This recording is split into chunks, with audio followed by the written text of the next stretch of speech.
I'm Shannon Bream. I'm Bill Hemmer. I'm Kennedy, and this is the Fox News Rundown. Wednesday, February 22nd, 2023. I'm Jessica Rosenthal.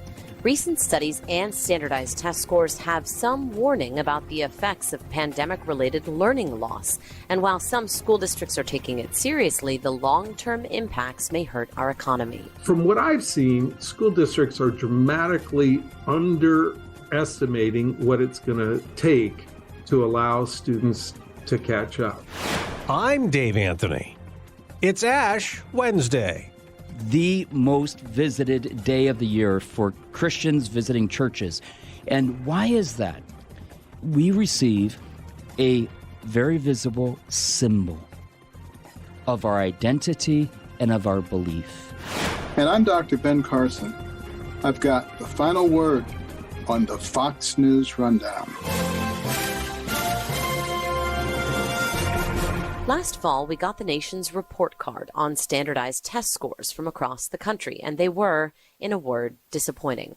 4th and 8th grade scores dropped, especially when it came to math. We've never seen this magnitude of a drop, particularly in 8th grade mathematics. It is jarring, it is sobering, it is deeply disturbing. Roberto Rodriguez is an assistant secretary at the Department of Education, and he participated in a National Assessment of Educational Progress roundtable late last year. Now we have a new study, one that assessed learning loss in 15 countries. It concluded students on average lost about a third of a year of instruction. A recent U.S.-based study released by the Education Recovery Scorecard found 3rd through 8th graders in the U.S. lost more like half a year of learning. Rodriguez says there are ways to work on this. They've doled out billions to each state in American Rescue Plan, elementary and secondary school emergency relief funds.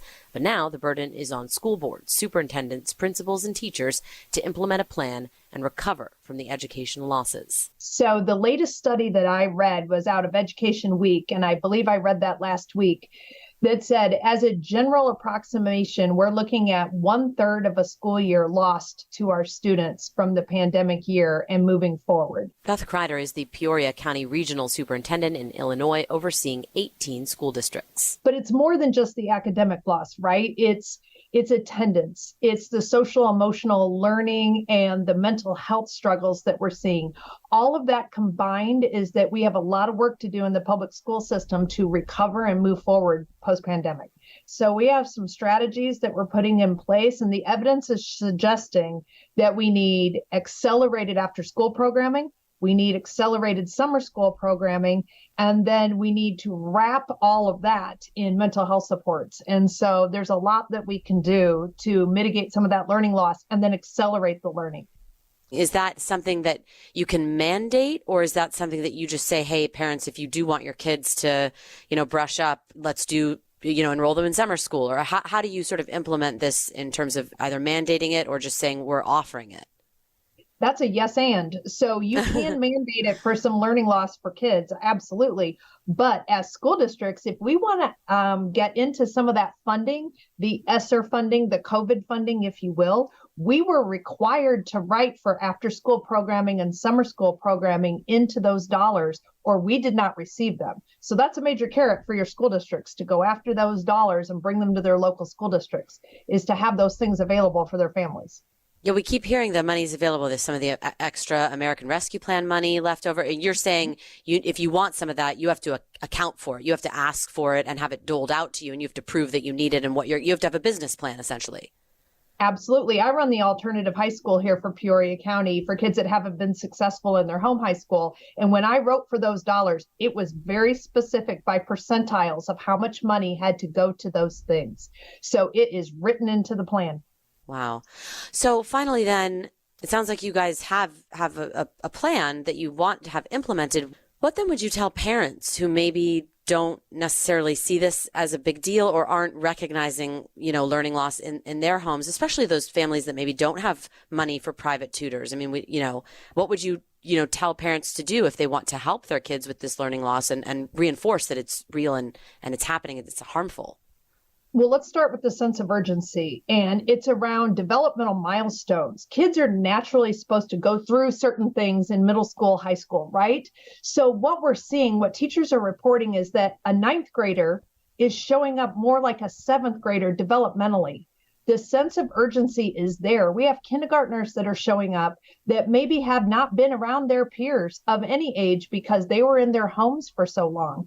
So there are those developmental milestones kids need to be hitting, and they need to be in social situations. They need to be back in school full time, and they need to be getting those supports, because without them, those delays are going to continue, and we will see those delays continuing throughout their lifespan unless we get a hold of those now. And early intervention is always best.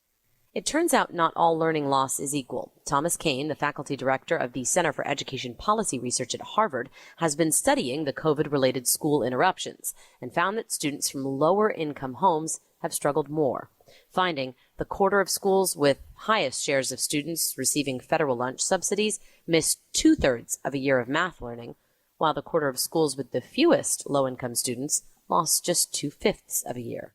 It's likely to have been due to a number of different factors. Number one, higher income parents were more likely to be in jobs that allowed them to work from home.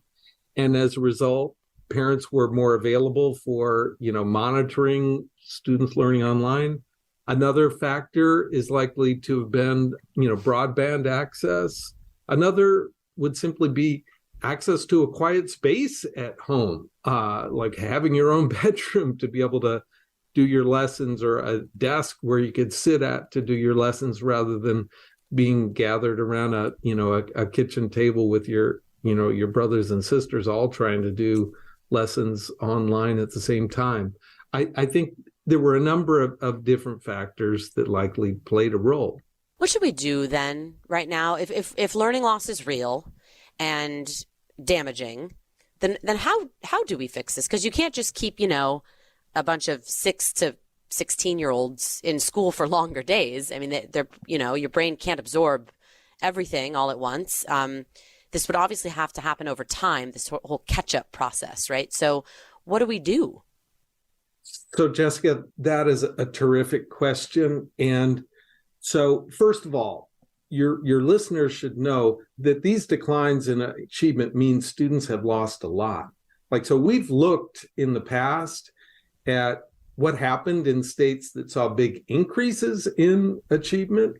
And when achievement was increasing, we saw that earnings were rising, college going rose, arrest rates declined.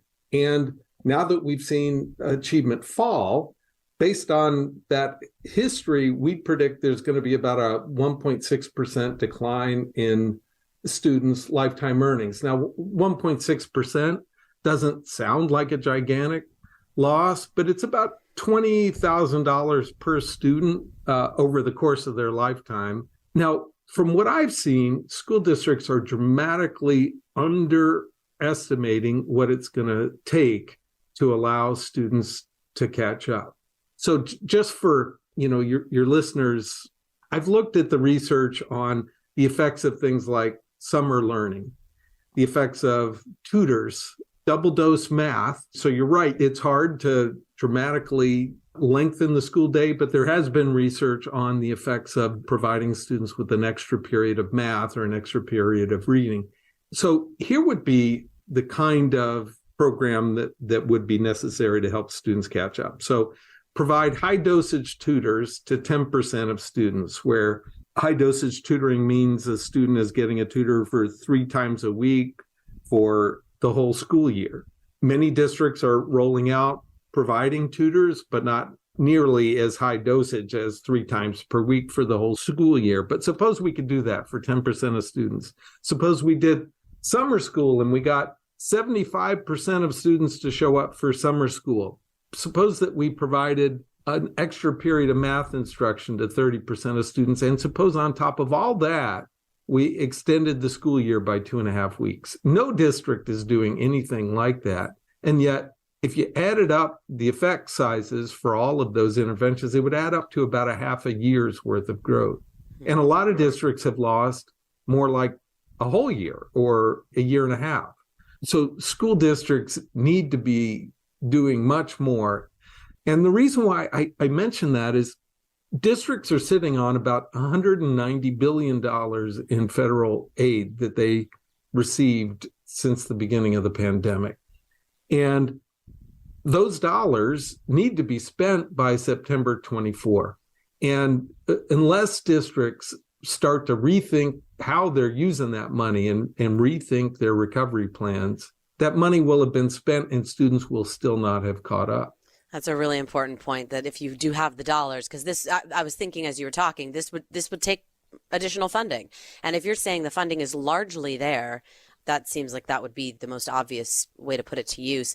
Let me ask you just briefly a couple more questions. One, this notion of dollar loss. I'm seeing this economist from the Hoover Institution. He looked at this data too, and he said he estimated $70,000 of loss in income for impacted kids over the course of their lives, and $28 trillion in losses to the economy this century because of this learning loss. I don't know how we come up with these numbers at such an early stage and forecast that, but I think many would see that. And I've spoken to a couple of people, just average people, about this topic, and they're very skeptical that we're already concluding fiscal loss due to learning loss. So as I said, what we did was we looked back and saw, okay, so in the states that saw large increases in the National Assessment of Educational Progress during the 90s, what happened to the incomes of those people who graduated from school in those states? And there were huge increases in earnings. And so, like, just based on that historical fact, we're saying, okay, well, what's likely to happen from the declines? That other research that you're citing from Stanford, that's using a different set of data, but basically saying, okay, well, what do we know about the relationship between students' achievement on end of year test scores and earnings and college going later in life? And, everybody has found over the last 40 years that we've been looking at this, a relationship between higher achievement on these tests and better labor market opportunities. So it stands to reason that if just given the relationships in the past, what would we expect from such a large decline? Finally, I just want your thoughts, and this is sort of a broader topic, but it might be related. We hear a lot about how generally we're not educating our kids for the 21st century. Companies have long been complaining now for years about a skills gap, that people just aren't prepared for the jobs of today. How do we move through learning loss that's pandemic related and sort of reconcile that with the sense that even before the pandemic, kids were maybe not getting the education that we need for our economy? So we had been making progress before the pandemic, although it was slower, I think, than most folks wanted. The black-white achievement gap had been narrowing between 1990 through 2015. Average achievement in math, especially, and in early grades reading, had risen substantially.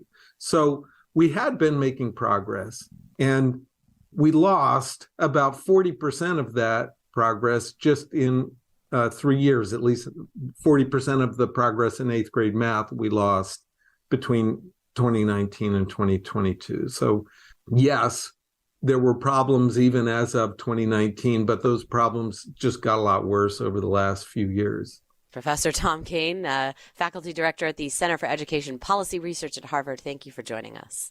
All right. Thanks, Jessica.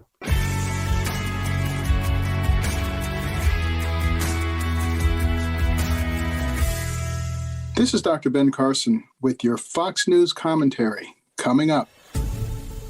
The party is over in Rio. Brazil's Carnival has come to an end. Same thing for New Orleans. After all the parades and celebrations and bead tossing leading up to Mardi Gras, or what's also called Fat Tuesday. And this year, revelers could enjoy that without COVID restrictions in New Orleans. The 2023 Rex, King of Carnival, is Tulane professor Ludovico Fioli. I've come to understand the wonderful good fortune that being able to congregate with the community represents. But all of that celebration is over. It's Ash Wednesday, a much more solemn day for Christians. A beginning of Lent, a period of purification and preparation for the great celebration of Easter. Jonathan Morris is a theologian and Fox News contributor, a former priest. One of the days of the year where we see more religious attendance than any other day, including Easter, including Christmas. Really? It's Ash Wednesday. Really? I would have thought Christmas Eve and Christmas Day would be number one. By far, at least in the Catholic Church, as you mentioned, I was a Catholic priest for many years. So I saw many Ash Wednesday services in many parts of the country and around the world. The most visited day of the year for Christians visiting churches. And why is that? We receive a very visible symbol of our identity and of our belief. It's a way of saying, I want to be a part of something. But why? What is the ash? Physically, what is the symbolism? Sure. So the ash is, think of ash as a symbol of death, back to the earth. Remember the story of Genesis and the creation of man and woman, man coming forth from the ground, and that we are temporal. We're going back to the ashes. We're going back to the earth. And that's, of course, a very, very vivid, but also a very, I would say, morbid, in the healthiest of ways, a healthy reminder that I better get my life straight because time is short. Okay, so why does it begin Lent? Why does that start the Lent season?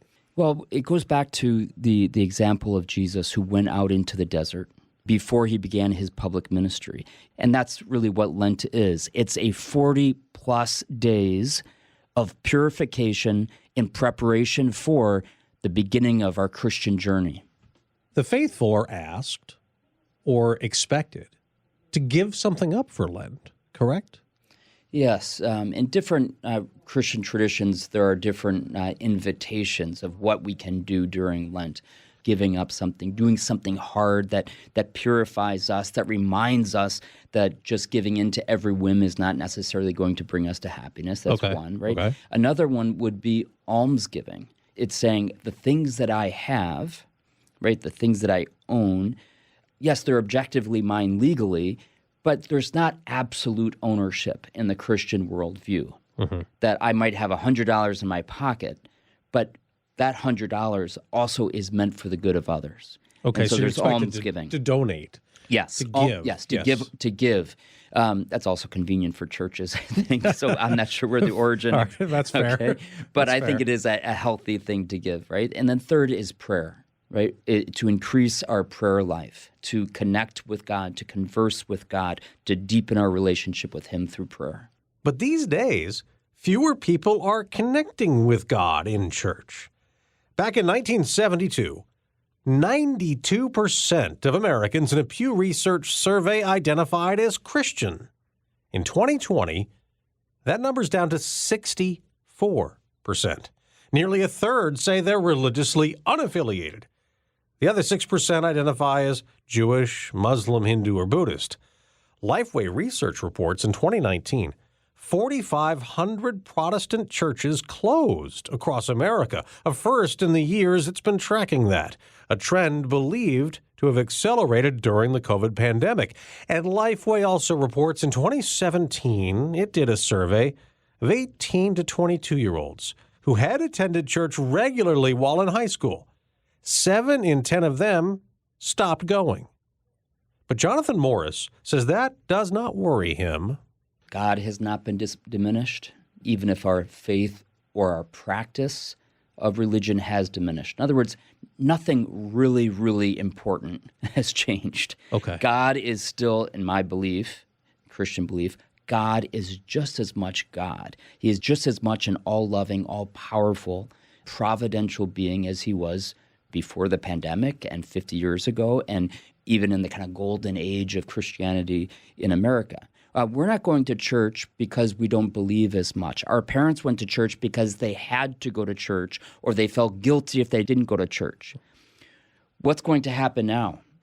There will not be a major change in this shift, in my belief, until we suffer deeply as a country or individually. So we have to have a calamity of some kind for people to turn more to God for answers? Think about after 9/11, churches were filled. Think about major moments in our life. I prayed more deeply when I was going through moments of existential crisis than when things were going well. So when things go badly for us as a country during times of war, God forbid, during times of calamity, financial or economic crisis, right, God forbid, that's when people will start asking the big questions that our grandparents asked.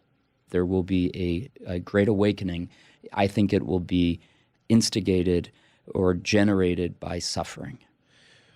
One reason that people cite a lessening of faith, people think that the church, let's say Catholic Church, right, that it's not keeping up with modern times, the beliefs people have, whether it's abortion or marriage or contraception, that the church is behind, and people think that they just can't go to the church anymore. They don't trust it. Child sexual abuse scandal, the whole thing that's happened with over the last couple of decades. Do you think that the church needs to change? The church doesn't need to adapt to modern times. In other words, change itself so that it's just like everything else. Just the opposite. We need to change with the times in order to keep up with God, in order to make sure that the teachings that we are transmitting are as Jesus would teach the people of our day. Jesus said, "Love others as I have loved you." That's the big challenge. How do we love other people as Jesus would love them? A parent that is not bringing a child into churches or into faith as they grow up, are they robbing that child of something, or are they depriving the child of the opportunity for faith? I remember when I was a priest down at Old St. Pat's Cathedral in the Soho section of New York City, which is a very hip area, a very young demographic. The average person in the neighborhood who lived there was probably about 25 years old. And many of them told me, "I'm kind of ticked off at my parents." And I thought, maybe, I don't know, who knows why they were ticked off. And one after another told me, because they never gave me an opportunity to really know my faith and to come to a relationship with God. They did this not because they hated me, but because they wanted to allow me to choose. And I remember one saying to me, what if they had done the same thing with math or science? Hey, listen, we don't want to brainwash you, so we're not going to give you any math lessons, any science lessons. We're going to let you discover it on your own.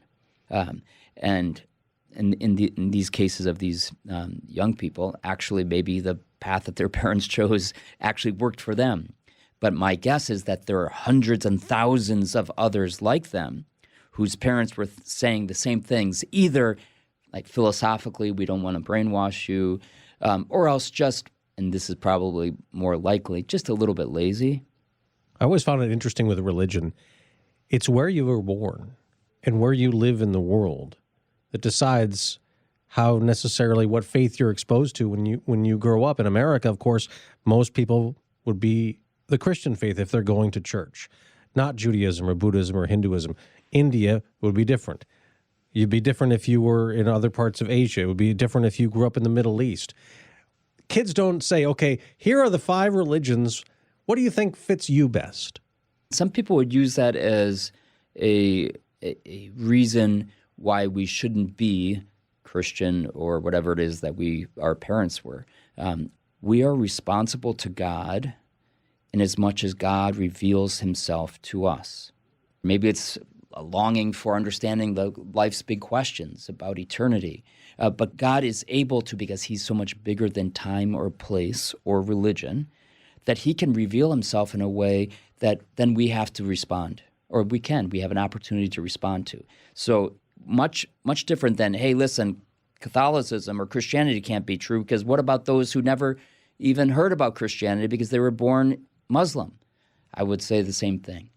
That Muslim, that Jew, that atheist, that God has not changed if we believe in God. God will reveal himself to us in ways that are inconceivable, and we're only responsible to that truth, that goodness, that beauty, in as much as it's been revealed to us.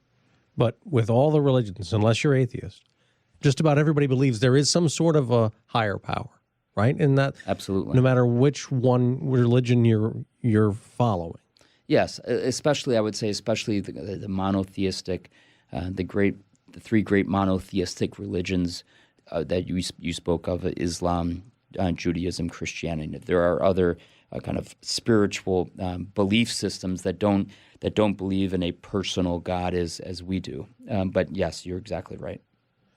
Jonathan Morris, theologian, Fox News contributor, former priest. Thanks very much for joining us. My pleasure.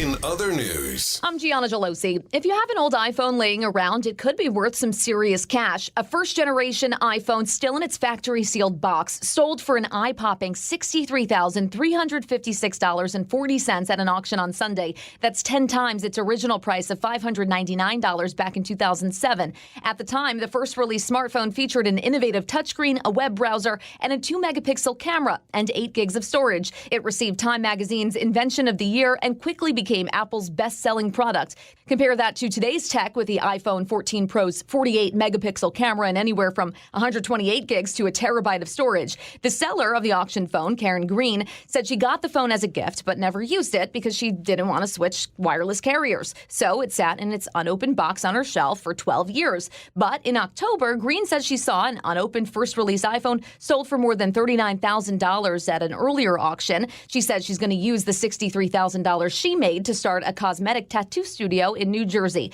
The buyer hasn't been revealed. For the Fox News Rundown, I'm Gianna Gelosi.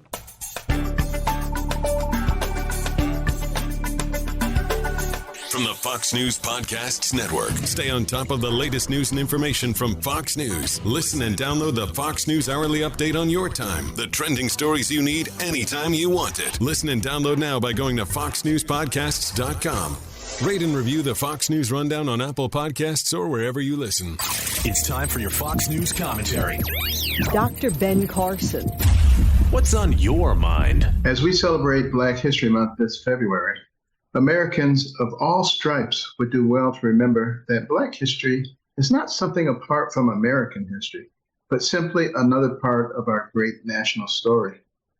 Unfortunately, in years past, Black History Month has been used as a cudgel to divide the American people based on race.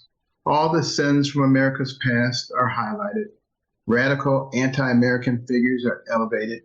Extreme ideologies like critical race theory are pushed on our children. And some are even attempting to redefine the very date of America's founding.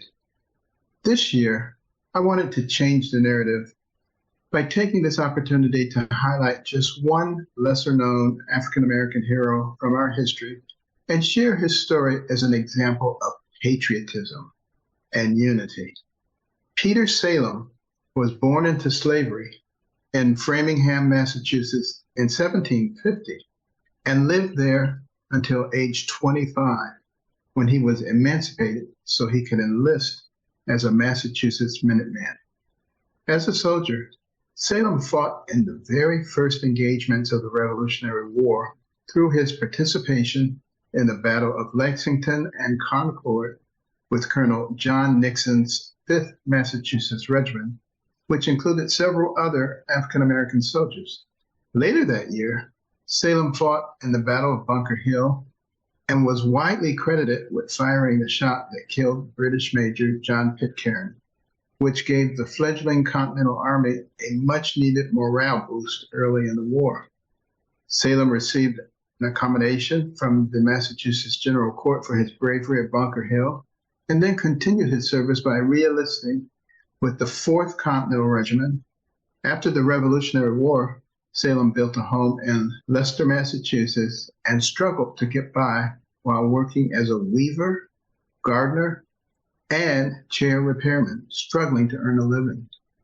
At the age of 66, Salem died in obscurity at a poorhouse back in Framingham. Salem, like Crispus Attucks, Phyllis Wheatley, Titus Colborne, and so many other Black patriots of the American Revolution, stood up for the cause of independence because they understood the very promise America represents.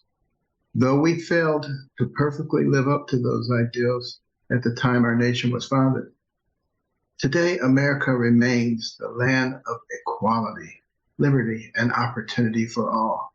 Our past isn't perfect, but our story tells a tale of a people valiantly standing up for what they believe in. Our founding principles and the promises they hold have allowed each of us to grow up in a place where we are free to pursue our own American dream. As our past shows us, good men and women of every age need to defend these American values with courage and strength. Ronald Reagan reminded us that freedom is never more than one generation away from extinction, and it is up to all of us to keep the promise of America alive for our children, our children's children, and their children after that. Peter Salem answered that call, as did many others whose stories are known but to God. I think that's something worth reflecting on this Black History Month. This is Dr. Ben Carson. You've been listening to the Fox News Rundown. And now, stay up to date by subscribing to this podcast at foxnewspodcasts.com. Listen ad-free on Fox News Podcasts Plus on Apple Podcasts. And Prime members can listen to the show ad-free on Amazon Music. And for up-to-the-minute news, go to foxnews.com. I'm Guy Benson. Join me weekdays at 3 p.m. Eastern as we break down the biggest stories of the day with some of the biggest newsmakers and guests. Listen live on the Fox News app or get the free podcast at GuyBensonShow.com.